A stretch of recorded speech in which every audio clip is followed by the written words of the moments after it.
Welcome to Raising the Curve, a podcast designed to teach you everything that you need to know to be better with your money.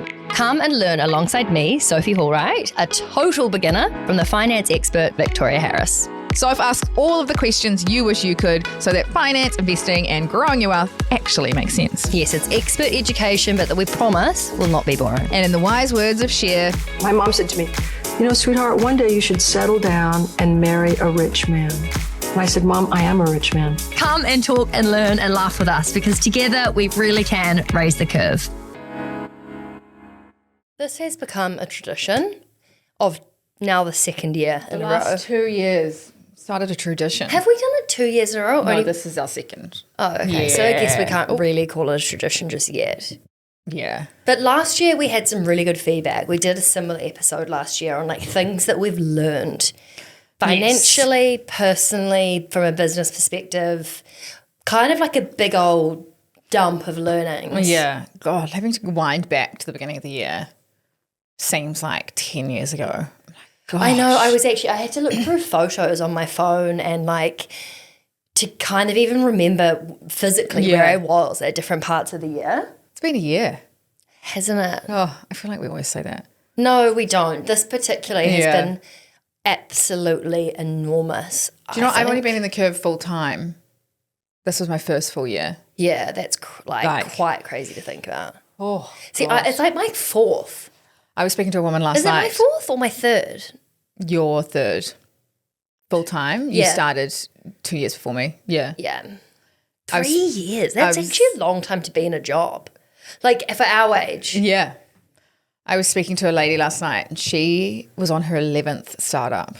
I was like, are you crazy? You just, I'm like, wow, Had she exited? Like what was were they all successful? Yeah. All 11? I know. Gosh. And then it reminded me of another conversation I had with a lady last week, and she was like, knowing what you know now, would you do it all over again?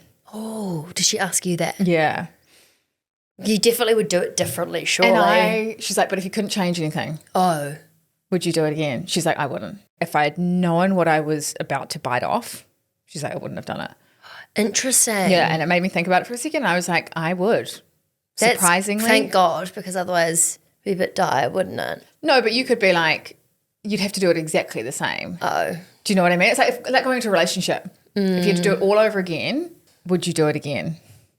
And you couldn't change anything. There's very few things that I think I would say no to the answer to that. Yeah, true. I think most things, you come out with things you've learned or how you've grown as a person or... Oh gosh, that's such a good thing to think about, isn't it?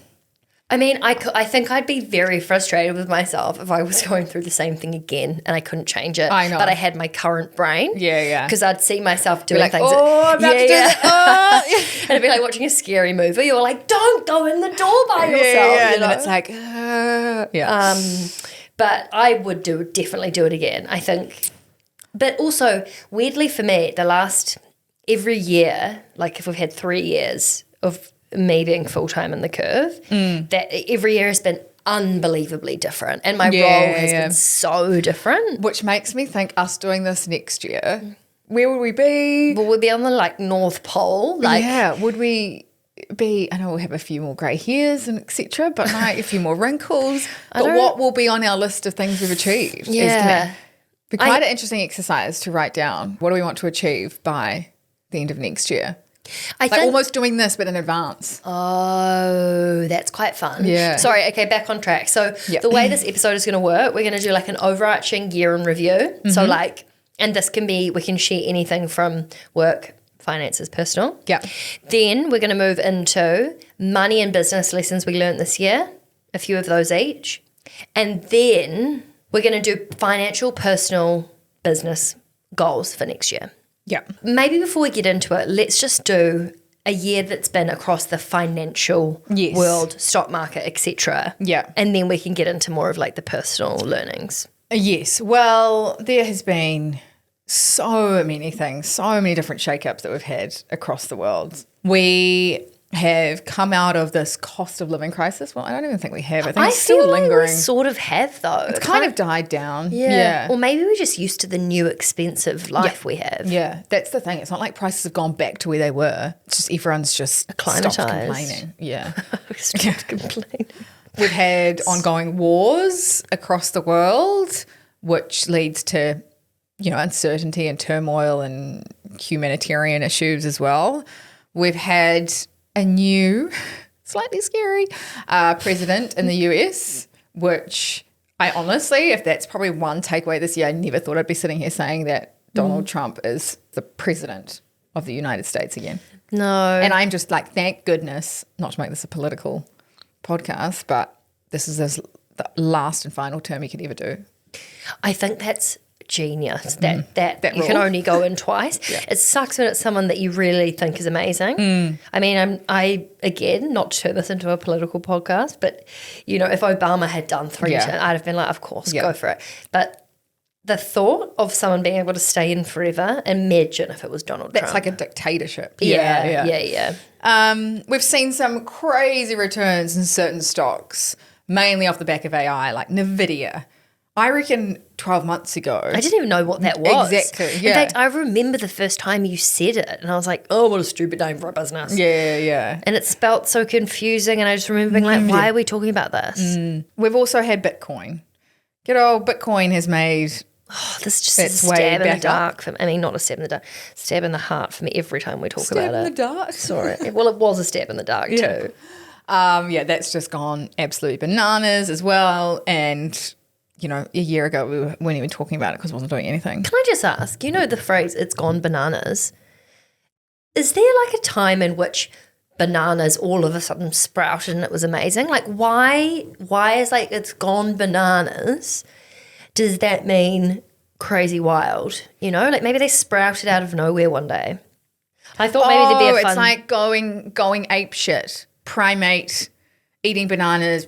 Yeah. Oh, like all of a sudden, eating bananas is like this thing that they inhale quickly because they're so excited about eating them. That's kind of what that makes sense. Yeah. Okay, Yeah. got it. Sorry. We move on. Yeah. We move on. We get onto the good stuff, which is our own personal years in review. Oh, yeah. Do you want to go first or do you want me to?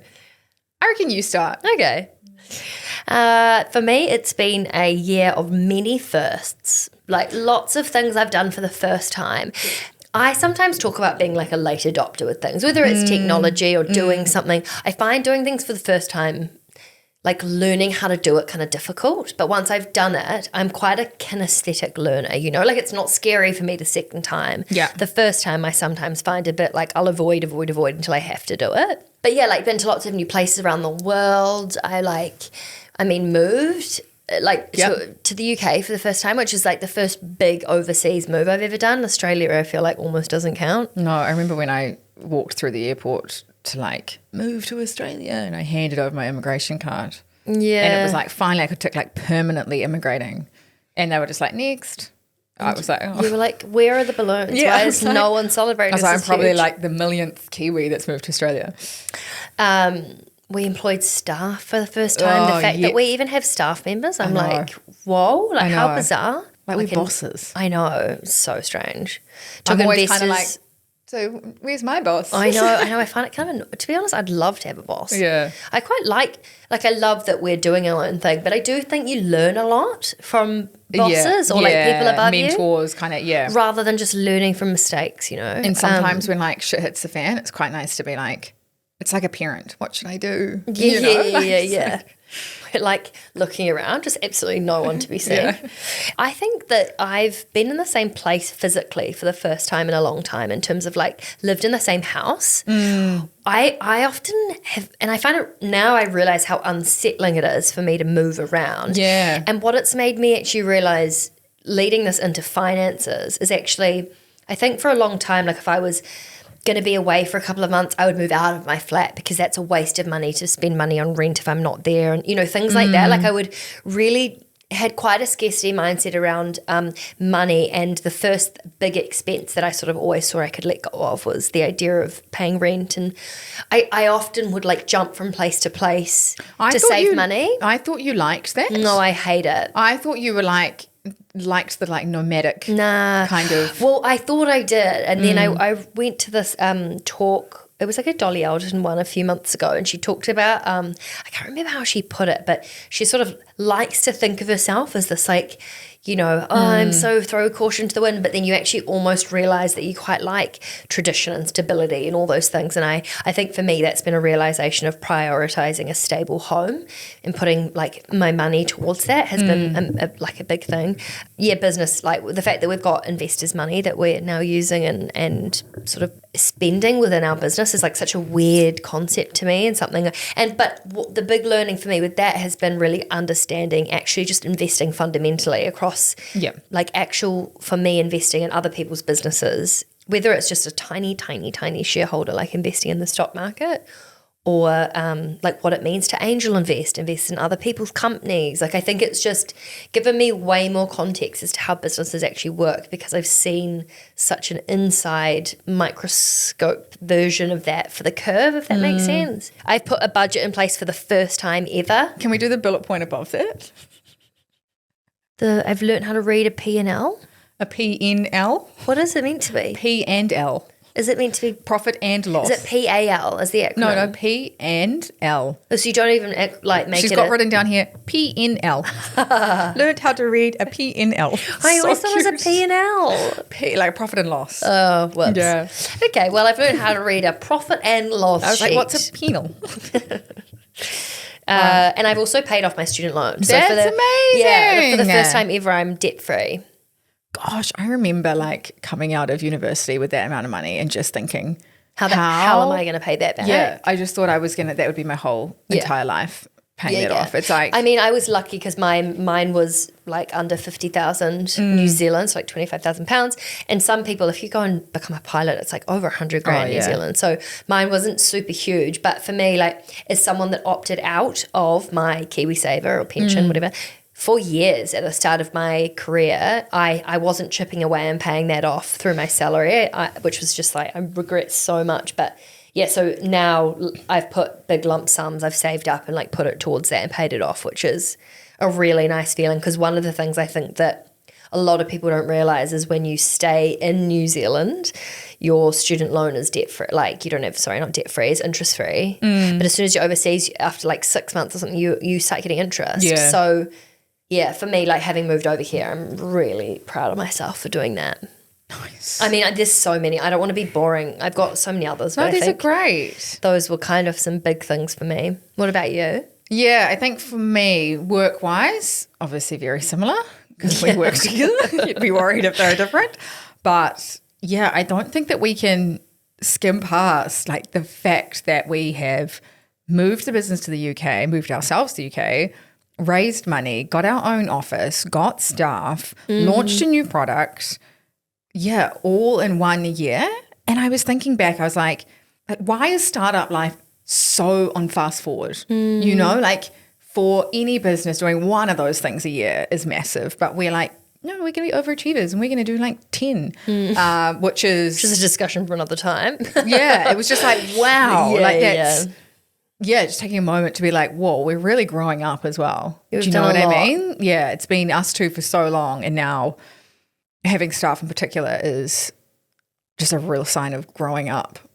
I also think actually, work-wise, for the yeah, kids. sorry, I'm not trying to take up your No, that's year in all right. review, but just to add to the work stuff, I think, you know, also being responsible for other people's income is a totally new thing because it's not just you and I that we have to worry about with anything. And, and whether that's like the way that we work to the plans we put in place, like everything is all of a sudden factoring in other people, which has been a real learning for both of us. Yeah.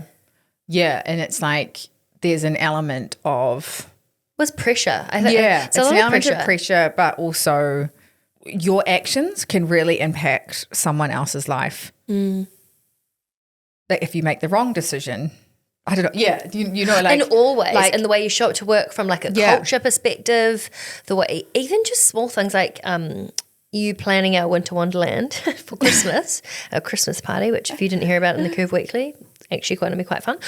All the things that normally are behind closed doors that someone else takes care of, we're now doing, yes, yeah, which is kind of weird. yeah. And it actually made me think back to when my old jobs, when I would just assume that I'd get paid. Yeah, you don't think every about month. that. I never think that there's actually like people making those decisions, and if they make the wrong decisions, then I might not get paid. But also that someone's actually pressing a button that the money goes into your account. Like, it's just this whole automatic thing you kind of don't think about. Yeah. You know, like the fact that there's, because when you're in a big corporate, even the idea of, it's so like clockwork. You just don't even think about that stuff. Yeah, and I think that's kind of flows into my finance one, is the instability. Not instability is probably the wrong word, but instability. I think it is the instability and the need for safety nets or emergency funds, kind of backup savings, that kind of thing. Because I think working for a big corporate, even though it might not seem like, you know, you could wake up one day and not get paid, but it doesn't seem like that. So therefore there's that stress is relieved. Whereas in startup life, things change so quickly, positively and negatively, that there's an increased need for like a financial buffer or emergency fund, in my opinion. I actually also think, though, it does give you more of a realization as well for the fact that unless you are in control of your own work, of your own business, and your own money that's coming into your bank account, the very fragile nature, and I mean like in any business when you're working for someone else, you are quite reliant. Your whole life that you build, the loans you take out that you need to repay are all relying on a business that you kind of often don't have much control over being able to pay you. Like, it's just such a weird concept of like how much, I don't know how to explain it. You don't have visibility on like, you just it's like clockwork. You just assume that your employer is going to pay you. Yeah. And which like we've seen so many businesses even in the last year go under completely for reasons that are totally out of an employee's control. So I think it's like, I think for me this year, just on that note, it's been, I don't just want a 3-month emergency fund, I want a 6-month emergency fund. And it's also, I want to put more money into my investments, because that's also a safety net in some respects. It's not an immediate safety net, but it's a long-term safety net. And there is going to be a point in time where I'm not going to be employed, whether it is we sell the business or I retire. I'm not retiring now. I'm like, I mean, when I actually retire. We are a bit tired, but. retire in my 60s, that I'll need that money. So, there's like a multifaceted approach. But also the other big one, and I feel like people are like, rah, rah, just my change in salary. I think it's not one. I think it's so fair to. And like adjusting my lifestyle. Yeah. Sounds so privileged. But it's true. Yeah. But it is true. I think for me, if I could give anyone in their 20s the advice, it would be, you know, you usually don't have a lot of dependents with children. You don't have a mortgage. You're earning money, you're not studying, or, you know, like you're in an earning capacity, and it's like it's the easiest time in your life to put away money. And again, I know I'm making a bit of a generalization, but from my experience, like I just wish I'd put away so much more, because what I thought was important then, you know, having the best clothes or having the best car or having the best holidays, so insignificant now. So that would just be my Do you feel advice. a bit annoyed at your younger self? Yeah, I'm just like, I could be in such a better position. Like, and I'm not saying I'm not. I'm like, I'm very happy where I am right now financially. I'm just, and shoulda, woulda, coulda is always, you know, hindsight's great.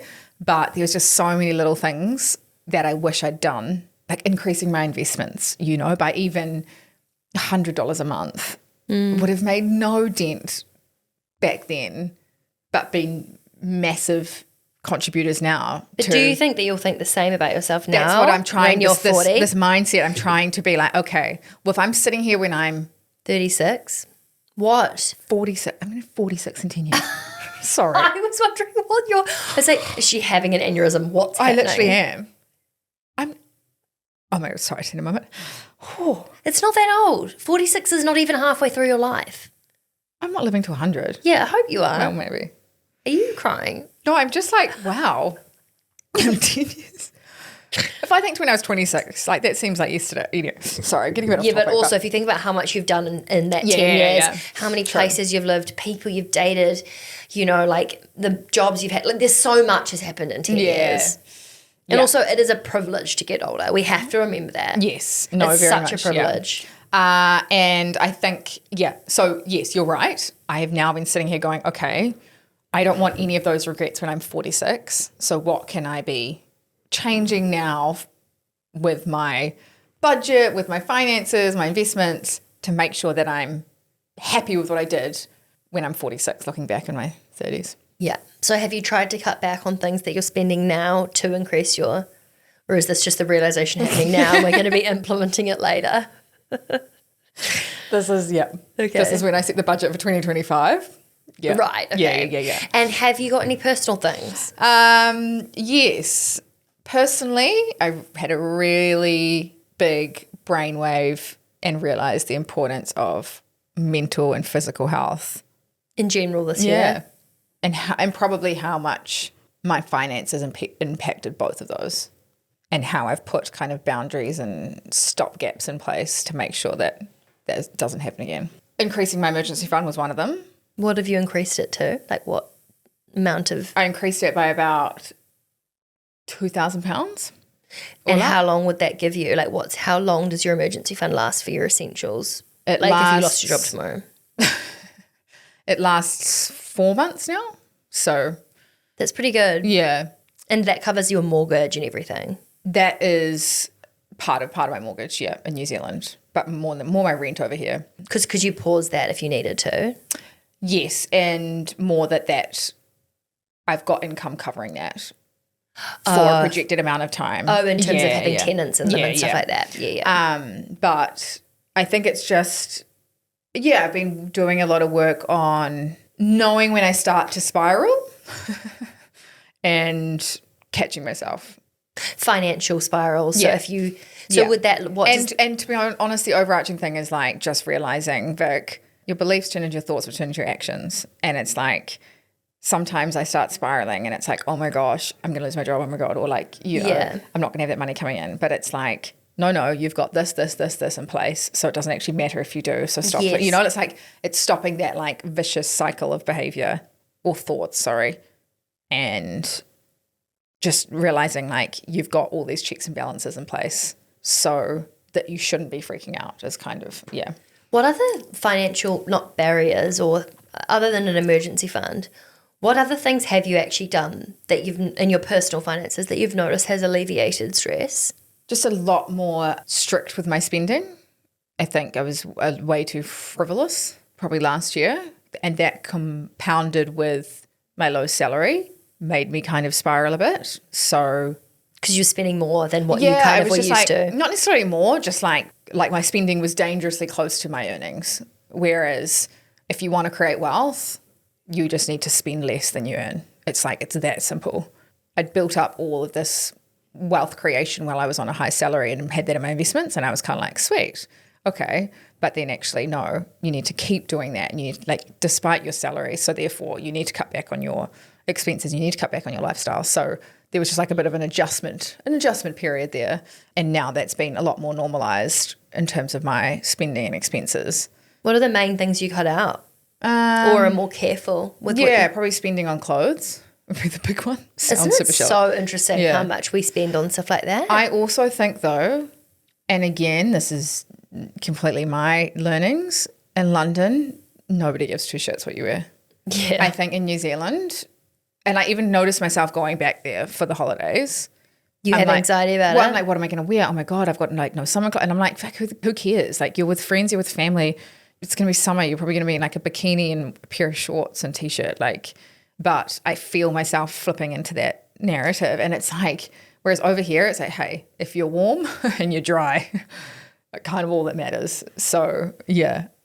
I don't know. I think clothes is such an interesting one because it's all about the way we present to the world, isn't it? It's what, and it all comes back to what we think people think of us. Yeah. Blah, blah, blah. It's such a stupid, vicious cycle of feeling like we need to cover ourselves in things to be loved and accepted and seen in a certain way. Yeah. And if that is the main source of overspending that's bringing stress, how is that a positive? And I think it also just comes back to like, I'm just so much more confident in my own being that I don't feel like back in my 20s when I had to like wear the latest thing to prove to people that I was, or that I felt cool or beautiful. It's like, I feel like now it's just in your late 30s, there's less of that need. Yeah, there's a more innate confidence in who you are rather than needing to layer up with like things you've spent money on. Totally. Yeah. I think that's a massive learning. And I actually agree. I think maybe a good, if you're listening to this and you're thinking, oh, I do that too. Like I think the one way I massively blow out is clothes or blah, blah, blah. Is like sitting with when you're making a purchase, what's the intention behind it? Yeah. Because if it's just because you're having a panic, I've got nothing to wear, blah, blah, blah, there's so many different ways that you can get that same confident feeling, whether it's doing a clothes swap, whether it's getting something from a vintage store, whether it's trying to restyle something you've got. Like you can find that same confidence in different ways. You don't have to spend to get that. And I think when it comes to sort of your either wants or the non-essential things you're spending money on, which generally for a lot of us women is clothes or jewelry or blah, blah, blah. And it's what's important. With the feelings. It's what's important. It's like, is it wearing the coolest outfit or is it actually having a really engaged conversation with someone or spending time with family or... I think that's such a good learning. Yeah. Okay, and moving on to my specific money and business lessons that I've thought about that aren't just rambles about random things. A massive realization for me this year is unless you take control of your money and how you spend it, it will control you in a really negative, horrible way. Yeah. Yeah, I didn't realize how powerful and proud and conscious I could be with my money and the way that I spend it. I have never in my life had that. And I think a massive learning has been actually Danny joining the curve, and we've put this, it's like we've called it the Ultimate Money and Investing course, and there's a big section at the start of that which is to do with personal finances. Yeah. I really like the way that I've now learnt to know where my money goes and actually choose those places rather than just like swiping my card, not really knowing where it's going. Like really actually taking a small amount of time to set up those processes and be able to follow them. It's actually been quite liberating and I really like that quote. Exciting. Which quote? The take control of your money or it'll control you. I don't know if that's a quote. Maybe I just made that up. Well, maybe it is a quote. But that is how it feels for me. Yeah. And I think that, I don't know, I feel like I'm on one side annoyed I didn't do it sooner, similar to how you said with like wishing you'd invested sooner. But I'm proud as well to have changed the way I'm doing it, because for my entire life I've had pretty low level financial anxiety because I don't know my numbers. Yeah. Because I don't know where things are going, because I don't know how much I'm spending on areas. And I think that's a really good learning point for people, is that if you are feeling overwhelmed with your finances right now, like there is a way out. There is light at the end of the tunnel. There 100%. is like the worst thing you can do is just keep burying your head in the sand. Like, and I think you're a really good poster child for that. I still have a bit of sand dripping out of my ears, but I've pulled my head out of the sand. I was like, what? No, but like I do have a tendency to lean towards that, and it's like I've honestly, this is so funny. It's maybe been 6 weeks of me being really, really careful about it. Yeah. But even now going into next month, I feel more like confident in the way I'm approaching it. And I think that's also a thing. It's not going to happen overnight. No. You know, like you are undoing years and decades of behavior and beliefs, and whether it's money or not, like that's not going to happen overnight. So it's also just being a bit compassionate with yourself around, you might fall out 1 month and have a blowout, and then you just get back on the horse. See, interestingly, I'm not too worried about a blowout in the sense that I think because I know where my money's going now, if I blow out in one area, it's fine. I adjust, because it's not a constant blowout like I just spend the whole month and then look back now. Yeah. It might be, oh, I shouldn't have bought that scarf. That was not something I needed.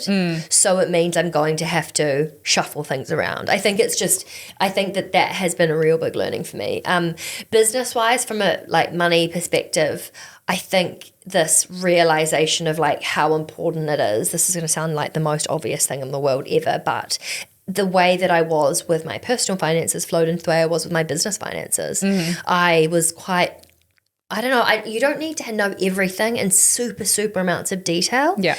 But it's a really empowering thing to be able to make decisions about what you should do in the business when you understand how the money relates to that. And this is something I'm still very much learning, but it's been a realization both with like relation to how we speak about, like we went to this incredible event at Parliament here, and one of the stats that we spoke that everyone was speaking about there was the idea that funding towards female-led businesses has gone from 2% down to 1.8%. So it's actually gotten less. And the reason that there's such a lack of female founders and entrepreneurs and people running businesses who are women is because you do need funding. Well, not always. Sometimes you don't need it. But money equals, like, helps to empower ideas to happen.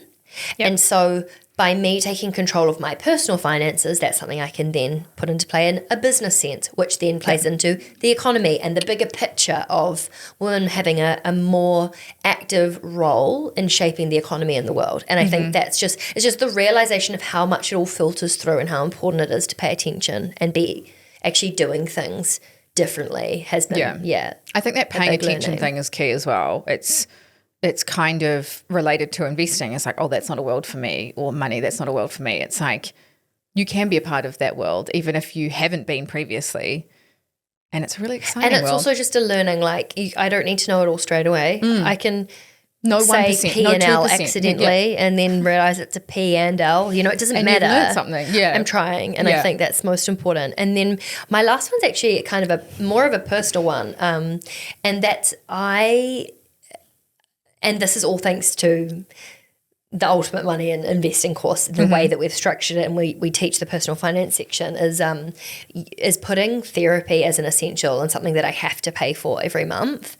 I've been this year, for the first time ever, been doing couples therapy, and that money has been, I see it as an investment. Yeah. And I don't know, I think it's one of those things we don't talk about therapy that much, but I think seeing it as something that I need because it brings me self-development, and it's like the return on that money is so powerful, and I see it in that way. So I put it in my budget in that way, and I think rather than viewing it as an expensive thing to do, it's like no, this is one of my essentials, and I'm going to cut back on my nice to haves because this is an essential. Exactly, and I think that, you know, next year I'm not gonna be doing couples therapy. I'm gonna put that same money towards working with someone with my ADHD. Like, that's been really hard. I've only really known about it for like a year. I know it's like such a buzzword, and people probably who don't know much about it are kind of like, oh, just that thing. But it's been really hard for me, and I think that I am gonna allocate those funds as an essential into paying for someone in that space, which I think will be, again, like really pay its weight in gold in terms of the way that will then help me to show up, to earn more, to be a better business owner, to be a better friend, blah, blah, blah. What about yours? Business-wise, I think this year was, like, we spoke to so many incredible women on the podcast, and I know I kind of used this one last year, but I think the learning for me has just been how far we've come as women. I think there's this whole narrative of like poor us, like we only get 1.8% of VC funding, or, you know, but it's like, yes, there's those stats, but also we have to think how far we've come. You know, we didn't have a head start. We're running up through the back of the relay. They did the gun. The gun's gone, and we didn't start. Someone's run several marathons, and over then it's decades our of decades, and we are playing catch up, and we have been running our hardest, and we are so nearly there. And I think I feel very fortunate to be a part of the last little sprint, because I think there's been so many women that have paved the way for my generation to be where I am today, and I'm just like so excited to be a part of making change for that's the generation so beautiful. I love that. Yeah. So yeah, I guess more having a bit more of a positive spin on what women have achieved in the last, 50, 100 years. My money one would be kind of two things actually. Firstly, how important are like a financial auditors? I think it's kind of funny when you're educating, being like, call up your electricity company, call up your phone provider, and like, make sure you're not paying just because you've been with them forever. There are alternatives, and I've definitely been doing this with my mortgages. Like, what is the best rate? No, like almost not playing them off against each other, but being a salesperson. Yeah, and I think because at the end of the day, it is money that I could be spending or investing elsewhere, and I don't want to be giving it to an electricity provider or a phone company unnecessarily. And so it's not being like deal hungry. It's just putting in reminders. Wrong with being deal hungry. I know. And for me, I used to have this negative connotation. Like I remember my mum would go in when we'd go shopping and be like, what's on sale, or is there a deal off this? And I'd be like so embarrassed. I'd be like, Mum, just pay for it, which now I'm turning into that, and I have no shame with that in terms of, if I can save £20 here or £5 there, it's like it all adds up, especially if it's like monthly payments or, on a mortgage. Yeah, shopping around and getting a better interest rate can have, massive positive repercussions for your financial future. So that's a really good one. Yeah. Also, the other thing on that is I've realised I was sending money back to New Zealand to invest it in funds that I'd set up there, and thought, that's stupid. I'm going to, because I get taxed on that money in New Zealand that I invest into managed funds, whereas here in an ISA, I don't get taxed. So I was like, I'm going to halt that and fill up my ISA, which for those who are not in the UK or in the UK and don't know, it's an independent savings account, and you get £20 a year. No, you get £20,000. Sorry, you get £20,000 tax-free a year. And so, you can put up to $20,000 in there and not have to pay tax on it. And do you do that with your savings as well as investing, or with my savings, my emergency fund, and my investments. Whereas my investments I was sending back to New Zealand, which I just instantly lose 28% on. So were you with your? Do you have the stocks and shares ISA over here? Yeah, and a cash ISA. And what do you put into the stocks and shares ISA? ETFs and direct stocks. Oh, really? You can do it through there? Yeah. How do you do that? On Trading 212. Ah, cool. Yeah. Awesome. And then I've still got money in my managed funds in New Zealand, but you build. I was just kind of like, default, I'm just going to keep adding. And then I was like, hang on a second. Yeah, so that is another little unlock learning that I discovered this year. And also you don't pay FX, foreign exchange changes as well. And diversification, all those fun things. Personal, asking for help is not a weakness, whether it's asking for help business-wise, asking for help personal-wise, anything. I think for me, and maybe it was the industry that I had been in for a very long time, was that I saw asking for help as a weakness, whereas now I don't. And the importance of reflection. I think this kind of goes into the first opening point we were talking about, but like all the things that we've achieved this year. I think it's really important to like sit down and realize, whoa, it wasn't until someone else pointed them out. I was like, oh yeah, we have actually achieved a lot this year. When you're working in it and you're doing like the day to day, it's really hard to realize that you've achieved these big milestones. So yeah, the importance of reflection. And I guess that's actually, this is slightly early because I wanted to say this at the end, but I do think it's a really good exercise to do this yourself because everyone's achieved so much, whether it's you've had a baby, you've grown a baby, you've got married, you bought a house, you've just got a new job, you moved houses. Like there's so many things, and I think that it can all blur into one unless you take a moment to look at it all and take stock. And actually, how cool is that take stock, what that even means? I kind of didn't even know until I said it the other day. I was like, oh yeah, we've got to take stock. And then I was like, take stock is like taking your returns, taking your money, like taking a moment. I was like, I love that. And I think it's taking a moment's really, really good advice. I think at this time of year, everyone's stressed, everyone's exhausted. It's been probably a big year for a lot of people. if you're stressed about Christmas or you're stressed about heading into the next year or whatever it is, or you're about to go on holiday, a very well-deserved holiday, I think it's, take that time to actually reflect on what you've personally achieved, I think is a really, really good exercise. And now we get into the fun stuff. Well, that was fun. We've got our goals. Goals. Okay, let's snap through it because our camera's about to die. Okay. What are your 3? So you're going to have a financial goal, business goal, personal goal. Yep. Should we go financial, personal? Okay, yeah, love it. My financial goal is to be in a position to buy a house in the UK. Cool. Now, that's very broad, but like in terms of whether that means me saving a lot of money next year, to be able to afford that, or selling my house in Auckland. But I just want to be cool, financially stable and secure here in the UK. And that means buying my own house. I love that. Yeah. That's so cool. Would you prefer to own a house here or? Yeah. Really? Why is that? Well, I don't know. I just get frustrated renting. It's like, I would love to bowl down that wall, or I'd love to paint that door, or, like I just want to make it a bit more like homely, and you can't do that with rentals. And also that's one side of it. The other side of it is what I'm paying in rent here. And I've done the numbers of if I paid that in mortgage payments, it's pretty much the same. So I was like... But what about the capital gains here versus New Zealand? Isn't it so much better as an investment to own in New Zealand? Yeah. But then there's also the element of like tangibility and living in it and security. Interesting. So yours, it's more of a lifestyle purchase than it would be an investment. Yeah. I want to have 6 months of emergency fund. I'm currently at 3 months. So by the end of next year, I want to have that. I want to own my own house, and I want to have another 30,000 invested in stocks. Woo! So I want to do, I've got enough to buy a house now. I just need to do that. I need to save 3 more months for my emergency fund. And then on top of that, by the end of next year, I want to have 30,000 invested in stocks.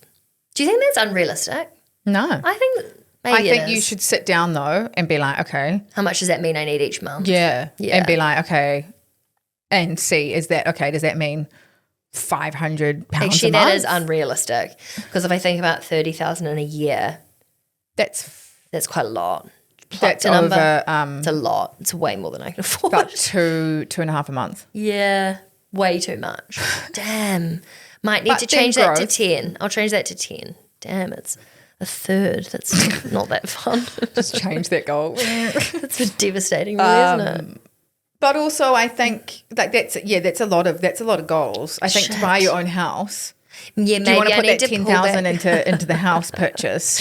I might need to rethink these. I'm just thinking. I love the enthusiasm. Yeah, it's not realistic. You kind of diversified your goals. It's great. Shit. But I just think maybe choose one. You're far out. Devastating. Okay. Yeah. I've changed it to. I want to have a house. Bought a house in New Zealand. Yeah, nice. Because I want to do it as an investment property. Yeah. I'm sorry, I'm like falling down the couch here. I want to have 6 months of emergency fund, which I think by my calculations I should have by like April or March. Have done, and then by the end of the year, another 5,000 on top of that back into the stock market. 6 months emergency fund, love that. Well, it's kind of to what you were saying earlier. I think I just want to know that I've got myself for a decent amount of time. I think there's just a lot of instability in my life in general, and I just think I would feel better with that. Business, what's your business goal? I want to kind of double our existing staff. Love that. But I don't just want to do that just for the sake of having more staff. I want that to be a function of the business is doubled in terms of its growth, its revenue. That it means that it can sustain another 10 staff. How fun would that be to have 10 more people? Yeah. If anyone wants to send their CVs, no, love the dealing. And I want our audience to be half UK based. Love that. But again, not because our other audiences percentages have gone down. I want everything to be growing, but like UK is growing faster. Cool. Yeah. That's really good. It's currently, for those who are unaware, it is about 20%. Okay, my business one is I want the Curve to be a household name in the UK. So good. I want to be in the podcast charts for finance and business in the UK. And I want us to be asked to be on Grace Beverley and Stephen Bartlett's podcasts. Imagine. I love that. It's probably way too ambitious, but we'll throw it out there. You never know. We've made inroads with I'm both of desperate those. to know what your personal is because it says personal lol. I know. I wrote surprise. I know. And I was like, and I just wanted you to panic. I did panic. I was like, she's having triplets. Honestly. No, I'm. Are you pregnant? No, I'm not pregnant. I honestly thought when you put that, I was like, you're like, oh my God. No, I also just like can't. I've kept like bringing up sort of like baby family chats to see how you respond. I know. Since And I've seen this the other day, you were like, do you see yourself being in London long term? I was like, yeah, of course. Like we've got office here. We've got to just move the business over. We've hired staff. She's like, well, I thought you wanted to have kids in New Zealand. Yeah, I've been really trying to. And I could see what you were saying. seeing it. And I was like, oh, well, you know, sometimes you have to compromise things. Blah, blah, blah, blah. I was really looking at your face as well. Like, is she cracking? What's happening here? No, but that is one of my personal objectives. Within the year. Well, to move towards that. Mm-hmm. So having more sex. Yeah. So one of my personal goals is to have more sex. Yeah. What is it? Tell me. What is the personal goal? No, that's it. What do you mean? Just to like progress towards. So you want to have a baby next year? Is it what it is? There needs to be more definitive shit here. I know. LOL is not a personal goal. I want to be more progressed towards motherhood. Okay. We'll leave it at that. This is freaking me out so much. Why? But as in, do you mean like you want to be at a place where you're thinking about it? Is that your goal? Yeah. Okay, Yeah. Yeah. Sorry, I was trying to be vague. Stop being so vague. It's really stressing me out. Sorry. Okay, mine is to have found a more happy balance between Mexican version of myself when I was like meditating every day, doing yoga all the time, kind of living in a commune sort of situation, and business Soph, which is the opposite of that. I want to try and find a happy medium. Yeah, I don't have the balance right still. You know, the whole mental, physical health thing. I'm like still figuring out how to nail that. I want to be like more connected with myself. I want to start eating better and just feeling more healthy, having like actual vibrancy and vitality. I feel like I don't wake up and think, I've got heaps of energy today. And I'd love to feel like I have instead that. of up and down, be more like consistent. Well, no, I don't think I have energy at all. I'm like, I don't think I have much energy in general because I'm not like looking after my health pillars. Have you checked your iron? No, but that's actually a really good idea. Or your thyroid? Okay. Go get a full blood test. So my personal goal is to go get a full blood test. Yeah. No, it's actually not a bad shout. Yeah. I have been anemic before, but I'm eating meat and dairy at the moment. I was anemic as well. I was at I school. went to give blood and they were like, whoa. Really? You need all the blood you can get. And I was like, wow. oh, there goes my good deed. Yeah. I really, really want to be able to donate blood, but I'm so scared. I don't know what it is. I've got to get over it because it's such a good thing to do. Kind of just terrified of needles. Anyway, I feel like this has been quite cathartic. Yeah. And I'm also just generally proud of us. I think that it's been a massive year, personally, professionally, and also just All of the Lees. Well, I was going to say a big thank you, actually, because we wouldn't have a business or a podcast that people listen to if it wasn't for all of you that download, comment, share it with your friends. So thank you. Yeah, it's like it's been a massive year, but it's been a massive year because this has been a collective effort. This is something I love. Sim from Girls That Invest always says, not self-made, community-made. And I think that particularly with this type of business, it is so community-made. So just massive, thank you to everyone that helps us get the word out there. Yeah. Because it's... And everyone that's shared it and everyone that's mentioned it to friends, you are all doing part of the job as well. The heavy lifting, honestly. Moving women in the right direction. Yeah. Okay, have the best Christmas and New Year. Take a break, relax, read a book. We will see you. Spend time with family. Second week of Jan. Yeah. New episodes, actually some really exciting interviews coming up, but I'm not going to breadcrumb them. Oh. You'll just have to wait and see. Bye. Thank you so much for listening to Raising the Curve. These conversations are designed to teach you everything you need to know to be better with your money, from saving to investing to talking with your friends about your salaries, all of that stuff. And if you like what you heard, we would love if you could please hit subscribe wherever you're listening and leave a comment. Let us know what you thought about the episode. And it only takes 1 second and it would really make our week, our month, our year. Yeah. So please do it. Okay. Love you. Bye. Okay, quickly. The Curve was created to empower and educate you about investing, but we are not financial advisors. Our platform exists for educational purposes only, and it doesn't provide personalized investing advice for your individual needs and should not be relied upon to make an investment or financial decision. And always remember to do your own research before making any investment or financial decision. We're here for any knowledge and support you need, but the final call is always yours. And thanks for being here. You got this. Yeah, we know you got this.